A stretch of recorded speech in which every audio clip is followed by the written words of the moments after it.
ലോകത്തൊരൽപ്പം പോലും വേദനയില്ലാതെ വിട പറഞ്ഞവരാണ്. റൂഹിന്റെ അടുത്ത ലോകത്തേക്ക് യാത്ര തിരിച്ചവരാണ് നമ്മുടെ റൂഹിയായ പിതാവ് മുത്ത് ഹബീബ് മുഹമ്മദ് മുസ്തഫ. അഹ്യാ റബീഅൽ ഖൽബി സഹറുൽ മൗലിദി كل الأنام بذكر مولد أحمد وله الوسيلة والفضيلة والعلا ومقامه المحمود يوم الموعد والضحى والليل إذا سجى ما ودعك ربك وما قلى وللآخرة خير لك من الأولى ولسوف يعطيك ربك فترضى ألم يجدك يتيما فآوى ووجدك ضالا فهدى ووجدك عائلا فأغنى. സൂറത്തുൽ ളുഹായിലൂടെ അല്ലാഹു തആല പ്രകീർത്തിച്ച് പറഞ്ഞ പരിശുദ്ധമായ മദീനയിലെ പുണ്യറൗദയിൽ വിശ്രമിക്കുന്ന സ്വർഗ്ഗത്തിന്റെ രാജാവ് മുത്ത് ഹബീബ് മുഹമ്മദുർ റസൂലുള്ളാഹി സല്ലല്ലാഹു അലൈഹി വസല്ലമ തങ്ങളുടെ വഫാത്തിന്റെ നേരം കേൾക്കണോ? നബിക്ക് എപ്പോഴാ വഫാത്തിന്റെ രോഗം വന്നേന്നറിയോ? ദേ ഇപ്പൊ കഴിഞ്ഞ ബുധനാഴ്ച, സഫർ മാസത്തിന്റെ അവസാനത്തെ ബുധനാഴ്ച, സഫർ മാസത്തിന്റെ ഏറ്റവും അവസാനത്തെ ബുധനാഴ്ച നബിത്തങ്ങൾക്ക് രോഗം വരുന്നത്. ഏത് രോഗം? റബീഉൽ അവ്വൽ 12 നബിത്തങ്ങൾ ആത്മാവിന്റെ വിശ്രമ സങ്കേതത്തിലേക്ക്, വിശ്വയാത്രകളുടെ അടുത്ത അനുഗ്രഹീത ഘട്ടത്തിലേക്ക് നബിത്തങ്ങൾ പറന്നു പോകാനുള്ള വഫാത്തിന്റെ കാരണമായ രോഗം സഫർ മാസത്തിന്റെ അവസാനത്തെ ബുധനാഴ്ച. ആ ബുധനിപ്പോ ഈ അടുത്ത് കഴിഞ്ഞു. ആ ബുധൻ എല്ലാരും പേടിക്കേണ്ട ഒരു ബുധനാണ്. കാരണം സാമാര് പറയാറില്ലേ, ഒടുക്ക് ബുധൻ ഒടുക്ക് ബുധൻ ഒടുക്ക് ബുധൻ, അന്നൊരു കാര്യത്തിനും കൊള്ളൂല എന്ന് പറയാറില്ലേ? നമ്മൾ അസീസ് ഉസ്താദിന്റെ അടുത്ത് എന്നിട്ട് ഉസ്താദെ സമയം നോക്കണേ, അന്ന് എനിക്ക് വീട് പാല് വെച്ചാ, അന്ന് എന്റെ കുട്ടിയുടെ കല്യാണോ. ഉസ്താദ് കലണ്ടർ നോക്കിയിട്ട് പറയും, കിതാബ് എടുത്തിട്ട് നോക്കിയിട്ട് പറയും, ഇല്ലട്ടോ അത് ഒടുക്ക് ബുധനാണ്, മാസത്തിന്റെ അവസാനത്തെ ബുധനാഴ്ച, അന്ന് ഒന്നിനും പറ്റൂല എന്ന് പറയും. പണ്ഡിതന്മാര് മാസത്തിന്റെ അവസാന ബുധനാഴ്ച ഒരു നല്ല കാര്യത്തിന് ഉറങ്ങരുതെന്നാണ് പഠിപ്പിച്ചത്. കാരണം നബിത്തങ്ങൾക്ക് വഫാത്തിന്റെ രോഗം അത് നമ്മളെ സംബന്ധിച്ചിടത്തോളം ഭയങ്കര സംഭവമല്ലേ, ഒരു പ്രശ്നം തന്നെയല്ലേ. നബിത്തങ്ങൾ നമുക്ക് നഷ്ടപ്പെടല്ലേ, ബാഹ്യമായി നമുക്ക് നഷ്ടപ്പെടല്ലേ. നബിത്തങ്ങൾ നമ്മളോടൊപ്പം ഉണ്ടെങ്കിലും. അതുകൊണ്ട് തന്നെ ആ ഒടുക്ക് ബുധൻ, പ്രത്യേകിച്ച് സഫർ മാസത്തിന്റെ അവസാനത്തെ ബുധനാഴ്ച, ഈ ബുധനാഴ്ച ഒരാൾക്ക് രോഗം വന്നാൽ ആ രോഗം മരണത്തിലേക്ക് കൊണ്ടെത്തിക്കുന്ന, അതിന് ശിഫ ഉണ്ടാവില്ല. ആ ബുധനാഴ്ച ചില പ്രാർത്ഥനകളൊക്കെ പഠിപ്പിച്ചിട്ടുണ്ട് പണ്ഡിതന്മാർ. അന്ന് ചെയ്യേണ്ട പ്രാർത്ഥനകളൊക്കെ നമ്മളൊന്നും അങ്ങനെ ഒരു ബുധനാഴ്ച തന്നെ ഓർത്തിട്ടില്ലല്ലേ. അങ്ങനത്തെ ഒരു ബുധനാഴ്ച നബിത്തങ്ങൾക്ക് രോഗം വന്നത്. ആ രോഗം അങ്ങനെ മൂർച്ഛിച്ചു. അവസാനം പനിയായിരുന്നു. അവസാനം ആയിഷ ബീവി റളിയല്ലാഹു അൻഹയാകുന്ന പ്രിയപ്പെട്ട ഭാര്യയുടെ സമക്ഷത്തിലേക്ക് മറ്റ് ഭാര്യമാരുടെ പൊരുത്തത്തോടെ നബിത്തങ്ങൾ എത്തി. ചുട്ടുപൊള്ളുന്ന പനി, സ്വഹാബത്ത് മുഴുവനും ദുഃഖത്തിലായി. എല്ലാവരും മദീന പള്ളിയിൽ ഒരുമിച്ച് നബിത്തങ്ങളെ കുറിച്ച് പറയലേ ഉള്ളൂ. നേരം വിഷമായി, കരച്ചിലായി. ആരും ഒന്ന് കരഞ്ഞാൽ എല്ലാവരും കരഞ്ഞു പോകുന്ന അവസ്ഥയിൽ റബീഉൽ അവ്വലിന്റെ ഈ പറയപ്പെട്ട പരിശുദ്ധ സുദിനെത്തി. ഫാത്തിമ ബീവി റളിയല്ലാഹു അൻഹ ചാരത്തുണ്ട്, ആയിഷ ബീവി റളിയല്ലാഹു അൻഹ തൊട്ടടുത്തുണ്ട്. ആയിഷ ബീവി തങ്ങൾ പറയേ, നബിത്തങ്ങളുടെ ശരീരം പൊള്ളുന്ന ചൂടാണ്, പൊള്ളുന്ന ചൂടിലാ മുത്തനബി. ആ ശരീരത്തിലൊന്ന് തൊടുന്നതിന് മുമ്പറിയാം ആ ചൂട്, അത്ര ചൂടില് സുഖകരമായി പ്രശോഭിക്കുന്ന മുഖക്കമല. ഞാൻ എൻ്റെ മുത്തനബിക്ക് വേണ്ടി ഒരു പാത്രത്തിൽ കുറച്ച് തണുത്ത വെള്ളം കൊണ്ട് വെച്ചു കൊടുത്തു. കാരണം ആ തണുത്ത വെള്ളം എടുത്ത് ഉപയോഗിച്ചാലോ.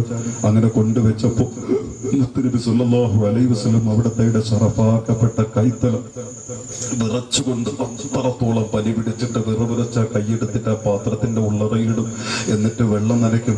എന്നിട്ട് തുമ്മ മസഹ വജ്ഹഹു ബിൽമാ, ആ വെള്ളം കൊണ്ട് നബിത്തങ്ങൾ അവിടത്തെ നെറ്റിയും മുഖമൊക്കെ ഇങ്ങനെ തടകിച്ചിരി കഴിയുമ്പോ ആ വെള്ളം മുഴുവനും വറ്റി വരളും. വീണ്ടും ശറഫാക്കപ്പെട്ട കൈയെടുത്ത് വെള്ളത്തിനകത്തിട്ട് വെള്ളം എടുത്തിട്ട് വീണ്ടും അങ്ങനെ തടകിക്കൊണ്ടേയിരുന്നു. എല്ലാരും വിഷമത്തില. പെട്ടെന്ന് നോക്കുമ്പോ വാതിൽ ഒരു മുട്ട് കെട്ടു. എല്ലാരും അങ്ങനെ ഇരിക്കുമ്പോ വാതിലിൽ ഒരു മുട്ട് കെട്ടു. നബിക്ക് കാര്യം മനസ്സിലായി, മുട്ടിയതാരാന്ന്. ഫാത്തിമ ബീവി റളിയല്ലാഹു അൻഹ എഴുന്നേറ്റ് പോയി വാതിൽ തുറന്നിട്ട് പറഞ്ഞു, എന്റെ ബാപ്പാക്ക് സുഖയില്ല, പൊയ്ക്കൊള്ളാൻ പറഞ്ഞു. ഉടനെ നബിത്തങ്ങൾ ചോദിച്ചു, മമ്പൽ ബാബിയ ഫാത്തിമ, ആരാ മോളെ ഈ വാതിലിൽ വന്ന് മുട്ടി നിൽക്കുന്നത്? നബിദിനെ ആഘോഷിക്കല്ലേ നമ്മൾ മുഹമ്മദുർ റസൂലുള്ളാഹി. ബിസ്മില്ലാഹിർ റഹ്മാനിർ റഹീം. അലം നസ്റഹ് ലക സദ്റക വവളഅനാ അൻക റിദ്വക അല്ലദീ أنقض ظهرك ورفعنا لك ذكرك فإن مع العسر يسرا إن مع العسر يسرا. അല്ലാഹുവിന്റെ വിശുദ്ധ ഖുർആൻ നബിതങ്ങളെ പ്രകീർത്തിച്ചിറങ്ങുന്നു. ബുശ്റാ ലനാ മശറൽ ഇസ്ലാമി ഇന്ന ലനാ മിനൽ ഇനായത്തി റൂഹൻ ഗൈറ മുൻഹദിമി. ആ നബിതങ്ങൾ എന്തോ അർത്ഥമറിഞ്ഞതുപോലെ ഫാത്തിമയോട് ചോദിച്ചു, പൊന്നുമോളെ മമ്പിൽ ബാബിയ ഫാത്തിമ, ആരാണ് വാതിലിൽ വന്ന് മുട്ടുന്നത് പൊന്നുമോളെ? ഫാത്തിമ ബീവി തങ്ങൾ പറഞ്ഞു, ദായിറൻ യാബത്ത, ഒരു സന്ദർശകനാ, പക്ഷെ അയാളോട് പോകാൻ പറഞ്ഞിട്ട് പോകുന്നില്ല. മാത്രമല്ല അയാൾ എന്നെ തന്നെ സൂക്ഷിച്ചു നോക്കുന്നു. ആ നോട്ടം എന്റെ ശരീരത്തിലേറ്റപ്പോ എന്റെ തൊലി മുഴുവനും മുരിഞ്ഞു വീഴുന്നത് പോലുള്ള ഒരു അനുഭവം എനിക്ക് തോന്നുന്നു. ആരാത് വന്നതാരാ? അസ്റായീൽ അലൈഹിസ്സലാത്തു വസ്സലാം. ഉടനെ നബി തങ്ങൾ പറഞ്ഞു, പൊന്നുമോളെ വാതില് തുറന്നു കൊടുത്തേക്ക്. ആരെന്നറിയോ? അത് ഹാദാ ഹാദിമുൽ ലദ്ദാത്ത് വമുഫദ്ദിഖുൽ ജമാഅത്ത് വമുയത്തിമുൽ ബനീന വൽ ബനാത്ത് ഫഫ്തഹി ലഹുൽ ബാബ്. കുടുംബ ബന്ധങ്ങളെ തകർത്തെറിയുന്നവൻ ആരാണോ, ഭാര്യമാരെ വിധവകളാക്കുന്നവൻ ആരാണോ, പിഞ്ച് പൈതലുകളെ അനാഥരാക്കി തള്ളുന്നതാരാണോ, മാതാപിതാക്കൾക്ക് മക്കളെ നഷ്ടപ്പെടുത്തി കളയുന്നവനാരാണോ, സാമൂഹികമായി ജീവിച്ചവനെ വേർപിരിച്ച് തള്ളുന്നവനാരാണോ, കുടുംബപരമായി ജീവിച്ചവനെ ഒറ്റപ്പെടുത്തുന്നവനാരാണോ, അസ്റായീലാണ് പൊന്നമോളെ. ഫഫ്തഹി ലഹുൽ ബാബ്. അതുകൊണ്ട് വാതില് തുറന്നേക്ക്. ഫാത്തിമ ബീവിക്ക് കരച്ചിൽ വന്നു. എന്റെ പൊന്നു ബാപ്പ ഇതേ യാത്ര പോകുന്നു, എന്റെ പൊന്നു ബാപ്പ ഇതേ എനിക്ക് നഷ്ടപ്പെടുന്നു. കരഞ്ഞുകൊണ്ട് പൊന്നുമോള് വാതില് തുറക്കുന്നു. അസ്റായീൽ നബി തങ്ങൾക്ക് സലാം പറയുന്നു. അസ്സലാമു അലൈക യാ അഹ്ലൻ നുബുവ്വത്തി വർ-റിസാലത്തി വൽ ജാഹ്. നിങ്ങള് സലാമടക്കി ചിരിച്ചു. അസ്റായീൽ അടുത്തേക്ക് വന്നു. നബി ചോദിച്ചു, എന്തായി വരവിന്റെ ലക്ഷ്യം? എന്റെ മുമ്പിൽ ജിബ്രീലും മീകായിലും എല്ലാരും ഒക്കെ വരുന്നുണ്ട്, സന്ദർശിക്കാൻ വരുന്നു. അതുപോലെ നീയും സന്ദർശിക്കാൻ വന്നതാണോ അതല്ല റൂഹ് പിടിക്കാൻ വന്നതാണോ? അസ്റായീൽ പറഞ്ഞു, അല്ലാഹു ആണ് മുത്തുനബിയെ, ഇന്നോളം ഒരാളെയും സന്ദർശിക്കാനല്ല എന്നെ ഭൂമിയിൽ അവതരിപ്പിച്ചിട്ടില്ല. പക്ഷേ വലാകിൻ ഉമിർതു അൻ നകൂന ബിക റഹീമാ വഅൻ നകൂന ബിക ശഫീഖാ വഅൻ നകൂന ബിക റഊഫാ. അസ്റായീലേ, എന്റെ മുത്ത് ഹബീബിന്റെ ചാരത്താണ് നീ ഇറങ്ങുന്നത്. അതുകൊണ്ട് ഒരു രീതിയിലുള്ള വക്രതയും നിനക്കുണ്ടാകല്ല, ഒരു രീതിയിലുള്ള വല്ല മൃഗീയ രീതിയും നിനക്കുണ്ടാകല്ല. എന്റെ മുത്ത് നബിയുടെ മുമ്പിൽ സരളമായി നീ ഇറങ്ങുക. ഒരു പ്രവാചകന്മാരോടും അവതരിച്ച തരത്തിലാകല്ല. അവിടെ ചെന്നുകൊണ്ട് നബി എന്ത് കൽപ്പിക്കുന്നുവോ അത് തന്നെ പ്രവർത്തിക്കുക. അവിടുന്ന് റൂഹ് പിടിക്കാൻ അനുവദിക്കുമെങ്കിൽ റൂഹ് പിടിക്കുക, അതല്ലെങ്കിൽ തിരിച്ചു താവളത്തിലേക്ക് മടങ്ങുക എന്നെനിക്ക് നിർദ്ദേശം തന്ന റസൂലുള്ളാഹ്. അതുകൊണ്ട് അവിടുന്ന് എന്ത് കൽപ്പിക്കുന്നുവോ അതുപോലെ പ്രവർത്തിക്കും നബിയേ. എനിക്ക് അള്ളാഹു കൊടുത്ത അസ്റായീലിന് കൊടുത്ത നിർദ്ദേശം കിടക്കുന്നതാരാ? ലോകത്തിന്റെ രാജാവായി കിടക്കുന്നത്. പ്രിയപ്പെട്ടവരെ, നബി തങ്ങൾ ഉടനെ ചോദിച്ചു, അസ്റായീലേ, എനിക്കങ്ങനെ ജീവിക്കണമെന്നാണ് മോഹമെങ്കിൽ ഞാൻ റൂഹ് പിടിക്കൂല, ഞാൻ തിരിച്ചു പോകും. ആണോ? അതെ, പോകും. എങ്കിൽ എനിക്ക് എത്ര നാള് ജീവിക്കാം? കമാ അഖറ നൂഹൻ നബി. നൂഹ് നബി എന്ന പ്രവാചകൻ 1000-ഓളം കാലം ജീവിച്ചു. ആ കാലം വരെ അങ്ങക്ക് ജീവിക്കാം നബിയെ. നബി തങ്ങൾ ചോദിച്ചു, അത് കഴിഞ്ഞാൽ? ആ 1000 വർഷം ജീവിച്ചു കഴിഞ്ഞാൽ അല്ലാഹുവിനെ കണ്ടുമുട്ടാതെ രക്ഷയില്ല മുത്തുനബിയെ. പിന്നെ ഒരു ഓഫറും അല്ലാഹു തരില്ല നബിയെ. ഉടനെ അല്ലാഹു എന്നാണ് മുത്തുനബി പറഞ്ഞു.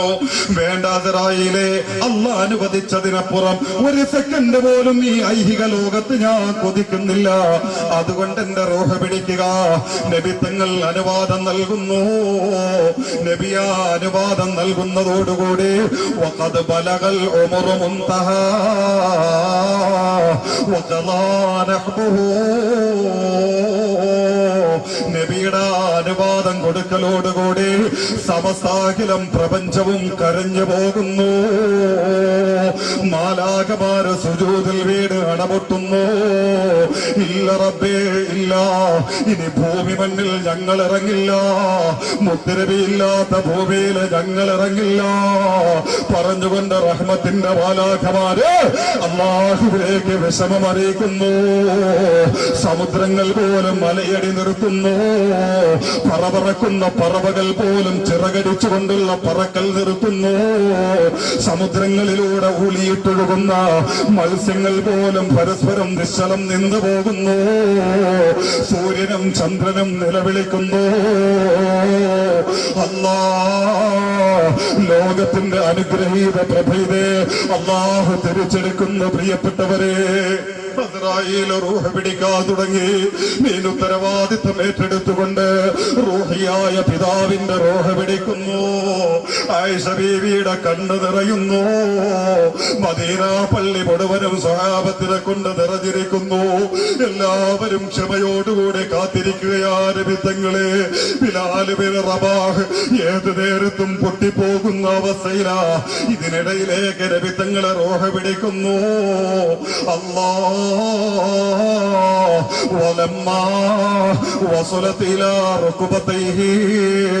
അവിടത്തെ ശറഫാക്കപ്പെട്ട കാലിന്റെ മുട്ടുവരെ വഫാത്തായി കഴിഞ്ഞു. കാലിന്റെ മുട്ടുവരെ വഫാത്തായി കഴിഞ്ഞു. കാലിന്റെ മുട്ടുവരെ നിശ്ചലമായി കഴിഞ്ഞു. കാലിന്റെ മുട്ടുവരെ വഫാത്തായി കഴിഞ്ഞപ്പോ ആയിഷ ബീവി തങ്ങള് ദൃക്സാക്ഷി വിവരണം തരുന്നു. മുത്ത് ഹബീബിന്റെ പരിശുദ്ധ ചെഞ്ചുണ്ടുകൾ അല്ലാഹുവിലേക്ക് തുറന്നു പിടിക്കുന്നു. എന്നിട്ട് മുട്ടുവരെ റൂഹെത്തിയപ്പോ അവിടുന്ന് വിറയാർന്ന ചുണ്ടുകളിലൂടെ വിളിച്ചു പറഞ്ഞു, വന്ന മറദ്ദനാ ഇലല്ലാഹ്.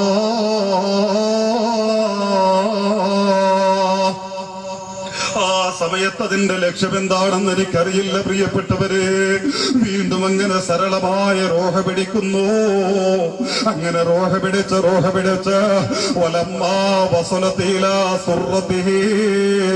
അവിടത്തെ ശറഫാക്കപ്പെട്ട എളിവരെ റൂഹെത്തി. അവിടത്തെ ശറഫാക്കപ്പെട്ട എളിവരെ റൂഹെത്തിയപ്പോ അവിടുന്ന് വീണ്ടും അല്ലാഹുവിലേക്ക് മുഖം തിരിച്ചു. അവിടത്തെ കണ്ണുകൾ പായിച്ചു. എന്നിട്ട് വിറയാർന്ന ശബ്ദത്തിലൂടെ അവിടുന്ന് വീണ്ടും വിളിച്ചു പറഞ്ഞു,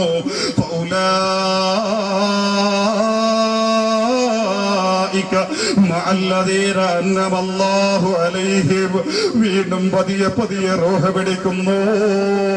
ആത്മാവിന്റെ വിസ്മയാത്രകളുടെ മൂന്നാമത്തെ ഘട്ടം നിമിത്തങ്ങൾക്ക് അവസാനിക്കുന്നു. നാലാമത്തെ ഘട്ടത്തിലേക്കുള്ള യാത്ര തുടങ്ങാൻ നേരമടുത്തായി പ്രിയപ്പെട്ട സഹോദരാ. വീണ്ടും അവിടത്തെ റൂഹ് പിടിച്ച് അവിടത്തെ ശറഫാക്കപ്പെട്ട നെഞ്ചുവരെ റൂഹെത്തിയപ്പോ വീണ്ടും അവിടത്തെ ശബ്ദം മുറിഞ്ഞു വീഴുന്നു. ശ്വാസമെടുക്കാൻ പ്രയാസപ്പെടുന്നു. അതിനിടയിൽ അവിടുന്ന് വീണ്ടും വിളിച്ചു പറഞ്ഞു, ഇന്നാ ലില്ലാഹ്.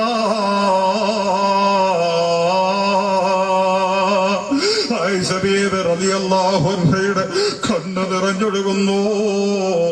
എല്ലാം സഹിച്ചുകൊണ്ട് ഫാത്തിമ ബീവി റളിയല്ലാഹു അൻഹ ഒരറ്റത്തിതേ ചാരി നിൽക്കുന്നു. ആ മഹദിയുടെ ചാരത്തായി നബിത്തങ്ങളുടെ ശറഫാക്കപ്പെട്ട ശരീരത്തിൽ കയറി കുസൃതി കാണിക്കുന്ന പൊന്നു മക്കളാകുന്ന ഹസൻ ഹുസൈൻ റളിയല്ലാഹു അൻഹുമാ വല്ലിപ്പാട് അവസ്ഥ കണ്ട വ്യസനത്തോടെ നിൽക്കുന്നു. വീണ്ടും അങ്ങനെ റൂഹ് പിടിച്ചുകൊണ്ട്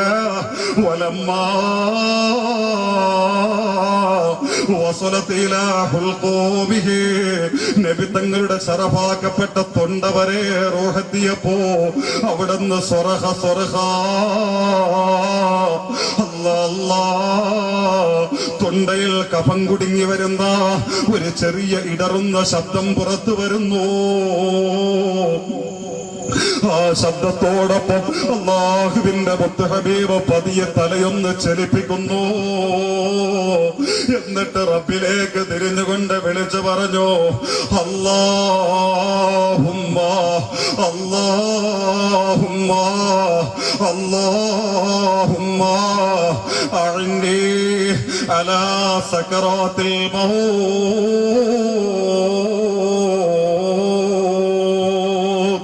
പടച്ചവരെ, മരണത്തിന്റെ വേദന എനിക്ക് താകുന്നില്ല അല്ലാ. ഈ വേദന സഹിക്കാനുള്ള സഹനം എനിക്ക് തരണേ അല്ലാ. ഇത് താകാനുള്ള ക്ഷമ എനിക്ക് തരണേ അല്ലാ. അല്ലാഹുമ്മ അഅ്നി അലാ സകറാത്തിൽ മൗത്ത്. ഇതാരുടെ വാക്കാണമ്മ, ഇതാരുടെ വാക്കാണ് പൊന്നു പെങ്ങളെ, ഇതാരുടെ വാക്കാണ് സഹോദരാ. ബുസ്റാലനാ മഅ്ശറൽ ഇസ്ലാമി ഇന്നലനാ മിനൽ ഇനായത്തി റൂഹൻ ഗൈറ മുൻഹദിബി ലമ്മാ ദഅ അല്ലാഹു ദാഇനാ ലിത്വാഅതിഹി بأكرم الرسل كنا أكرم الأمم. ഈ ഭാഗ്യമുള്ള മുത്തുനബിയുടെ പരിശുദ്ധ വചനം കേൾക്കുമ്പോ ആർക്കാണ് താകാൻ കഴിയുക? നമ്മുടെ റൂഹിയായ പിതാവിന്റെ ഈ ശബ്ദം കേൾക്കേണ്ട താമസം മഹദിയായ ഫാത്തിമത്തു സഹ്റ റളിയല്ലാഹു അൻഹയുടെ ക്ഷമ നഷ്ടപ്പെടുന്നു.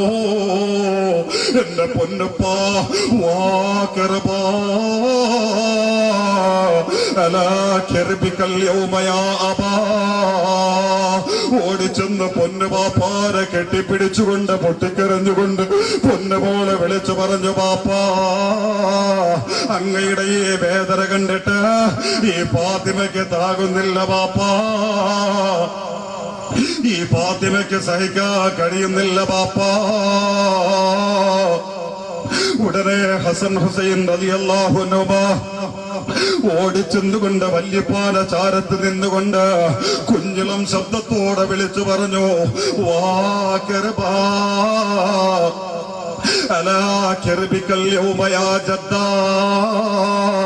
ഞങ്ങളെ വല്യപ്പാല വേദന കണ്ടിട്ട് ഈ കുഞ്ഞുമക്കൾക്ക് താങ്ങുന്നില്ല ഉപ്പാ, ഈ അരുമ മക്കൾക്ക് സഹിക്കാൻ കഴിയുന്നില്ല പാപ്പാ എന്ന് പറഞ്ഞുകൊണ്ട് അരുമ മക്കളും തേങ്ങുന്നു. ഈ തേങ്ങലിനിടയിൽ ആയിഷ ബീവി റളിയല്ലാഹു അൻഹ അടപൊട്ടുന്നു. 14 രാവിലെ പൂനിലാവിനെ പോലും നാണിപ്പിക്കുന്ന തരത്തിൽ ലോകത്തിന്റെ നേതാവിന്റെ പരിശുദ്ധ മുഖക്കമലം പ്രഭാപൂരിതമാകുന്നു. ആ പരിശുദ്ധ ശരീരത്തിൽ നിന്ന് കസ്തൂരി പോലും ലംഘിച്ചു പോകുന്ന തരത്തിലുള്ള സ്വർഗീയ പരിമളം വീശപ്പെടുന്നു. ഫമാലത്ത് ഇമാമത്തുഹു വഖദാ നഹ്ബുഹു. ഫാത്തിമ ബീവിയുടെ കയ്യിൽ നിന്ന് ലോകത്തിന്റെ നേതാവിന്റെ പുഞ്ചിരിക്കുന്ന മുഖക്കമലം വലതുവശത്തേക്കൊന്ന് ചെരിയുന്നു. മാതൻ നബി മൻ ദൽ മുഖല്ലദു ബഅദഹു വല്ലാഹി മാ ബഅദൽ ഹബീബി മുഹമ്മദി ഹബ്കി അബാകി ബി അബ്റത്തിൻ വഖദ്ദാ قالت بكاء മിനസ്സമായി മലായിക. ലോകം മുഴുവനും മത്താടി നഷ്ടപ്പെട്ട ഗതികേടിലായി, ലോകം മുഴുവനും അനാഥമായി. പ്രിയപ്പെട്ടവരെ, മലക്കുകൾ പോലും നിലവിളിച്ചു പോകുന്നു. മദീന പള്ളിയുടെ ഉള്ളറയിൽ നിന്ന് ഈന്തപ്പന തൂണുകൊണ്ട് ചാർത്തപ്പെട്ട മദീന പള്ളിയുടെ ആ തൂണിലേക്ക് മുഖം ചേർത്ത് പിടിച്ചുകൊണ്ട് ബിലാൽ ബിൻ റബാഹ് റളിയല്ലാഹു അൻഹു തേങ്ങിപ്പൊട്ടി. എന്റെ റസൂലുള്ളാഹ്, എന്റെ റസൂലുള്ളാഹ്, എന്റെ റസൂലുള്ളാഹ്. അതൊരു അഗ്നിയായി പടർന്നു. പ്രിയപ്പെട്ടവരെ, ഖബ്ബാബ് ബിനുൽ അറത്തടക്കമുള്ള, സൽമാനുൽ ഫാരിസി അടക്കമുള്ള, ജുലൈബീബ് തങ്ങളടക്കമുള്ള എല്ലാവരും ഇതേ തേങ്ങിപ്പൊട്ടുന്നു. എല്ലാവരും നിലവിളിച്ചു പോകുന്നു. ഇസ്ലാമിക റിപ്പബ്ലിക്കിന്റെ, ഇസ്ലാമിക ഭരണസിരാ കേന്ദ്രത്തിന്റെ അനിഷേധ്യരായ രണ്ടാമത്തെ ഖലീഫ ഉമർ ബിനുൽ ഖത്താബ് തങ്ങളുടെ ബോധം മറയുന്നു. ഉമർ തങ്ങളെ ചാടി എഴുന്നേറ്റു, ഉറയിൽ നിന്ന് വാള് വലിച്ചൂരുന്നു. എന്നിട്ട് വിളിച്ചു പറഞ്ഞു, ആരടാ എന്റെ മുത്തുനബി വഫാത്തായെന്ന് പറഞ്ഞത്? എന്റെ മുത്തുനബി വഫാത്തായെന്ന് ആരെങ്കിലും പറഞ്ഞാൽ അവന്റെ കഴുത്ത് ഞാൻ വെട്ടുമെടാ. ബിലാലേ, നീയാണ് പറഞ്ഞാലും ശരി, നിന്റെ കഴുത്ത് ഞാൻ വെട്ടുമെടാ എന്ന് പറഞ്ഞുകൊണ്ട് ബോധം നഷ്ടപ്പെട്ടുകൊണ്ട് നബിയോടുള്ള സ്നേഹത്തിന്റെ പേരിൽ അരിശം കൊള്ളുന്നു. ഉടനെ അബൂബക്കർ തങ്ങൾ ഓടിയെത്തിയിട്ട് ഉമർ ഇബ്നുൽ ഖത്താബിന്റെ കയ്യിൽ നിന്ന് വാള് പിടിച്ചെടുക്കുന്നു. എന്നിട്ട് ചോദിച്ചു, ഉമറേ, മുത്തുനബി പോകണ്ടേ ഉമറേ, മുത്തുനബി പോകണ്ടേ ഉമറേ? അബൂബക്കർ തങ്ങളെ ചോദ്യം ചോദിച്ചപ്പോ എല്ലാ വീറും വാശിയും വയസ്സ് പോലെ അലിഞ്ഞുപോയ ഒരു പൂച്ചക്കുട്ടിയെ പോലെയായി മാറിയ ഉമർ ഇബ്നുൽ ഖത്താബ് റളിയല്ലാഹു അൻഹു മഹാനായ അബൂബക്കർ തങ്ങളുടെ ചുമലിലേക്ക് വീടുകൊണ്ട് പൊട്ടി പൊട്ടി കരഞ്ഞുകൊണ്ട് ചോദിച്ചു, അബൂബക്കറേ, നമ്മുടെ മുത്തുനബി പോയോ അബൂബക്കറേ? ഈ പാവപ്പെട്ട ഉമറിനെ ഇവിടെ തരിച്ചാക്കിയിട്ട് എന്റെ മുത്തുനബി പോയോ അബൂബക്കറേ? അബൂബക്കർ സിദ്ദീഖ് തങ്ങളെ കെട്ടിപ്പിടിച്ചുകൊണ്ട് ഉമർ ഇബ്നുൽ ഖത്താബ് തങ്ങളെ പൊട്ടിക്കരയാ തുടങ്ങി. പ്രിയപ്പെട്ടവരെ, ഒരു സ്വഹാബി പൊട്ടിക്കരഞ്ഞു ദുആ ചെയ്തു, അല്ലാഹ്, എന്റെ മുത്തുനബിയെ കാണാൻ കഴിയാത്ത ലോകത്ത് എനിക്കിന് കാഴ്ച വേണ്ട അല്ലാഹ്, അതുകൊണ്ട് എന്റെ കണ്ണ് പൊട്ടിക്കണേ അല്ലാഹ്. ആ സ്വഹാബിയുടെ നബി തങ്ങളുടെ സ്നേഹത്തിൽ ചാലിച്ചെടുത്ത ദുആയ മാനിച്ചുകൊണ്ട് അദ്ദേഹത്തിന്റെ കാഴ്ചയല്ല സ്വർഗത്തിന് വേണ്ടി നാളെ നബി തങ്ങളെ കാണുന്ന നേരത്ത് കൊടുക്കാൻ വേണ്ടി തിരിച്ചെടുത്ത്. പ്രിയപ്പെട്ടവരെ, വബൈഅല്ലാഹ വറസൂൽ ഫഉലൈക മഅ الذين أنعم الله عليهم من النبيين والصديقين والشهداء والصالحين وحسن أولئك رفيقا. അല്ലാഹു മുത്തനബിയുടെ ബറക്കത്ത് കൊണ്ട് നമ്മുടെ മജ്‌ലിസിനെ സ്വീകരിക്കുമാറാകട്ടെ. ഇഖ്ലാസുള്ള അമലാക്കി അല്ലാഹു ഖബൂലാക്കുമാറാകട്ടെ. ഈമാനുള്ള ജീവിതവും ദീർഘായുസ്സും അവസാനം ഈമാനോടെ സ്വർഗം കണ്ടുള്ള മരണവും അല്ലാഹു നമുക്ക് നൽകുമാറാകട്ടെ. മുഅ്മിനീങ്ങൾ വേദനിച്ച മജ്‌ലിസാണ്. അതുകൊണ്ട് ഈ മജ്‌ലിസിൽ ദുആക്ക് ഇജാബത്ത് ഉണ്ടാകും. അതുകൊണ്ട് എല്ലാവരും ദുആ കഴിയാതെ പോകരുത് എന്ന് ഞാൻ ഈ സന്ദർഭത്തിൽ ഉണർത്തുന്നു. അപ്പൊ നബിയുടെ ചരിത്രത്തിൽ നിന്ന് പഠിക്കേണ്ട ഒരു ഗുണപാഠം, ആ മുത്തുനബി പോലും അവസാന നേരത്ത് വേദനയിൽ നിന്ന് ശമനത്തിന് വേണ്ടി അള്ളാഹുവിനോട് തേടിയെങ്കിൽ നമ്മൾ അനുഭവിക്കേണ്ട വേദന ഒന്ന് വിലയിരുത്തുക പ്രിയപ്പെട്ടവരെ. അതുകൊണ്ട് ഈമാനോടെ മരിക്കാൻ കൊതിക്കുക. അള്ളാഹു ആ ഭാഗ്യം നമുക്ക് നൽകുമാറാകട്ടെ.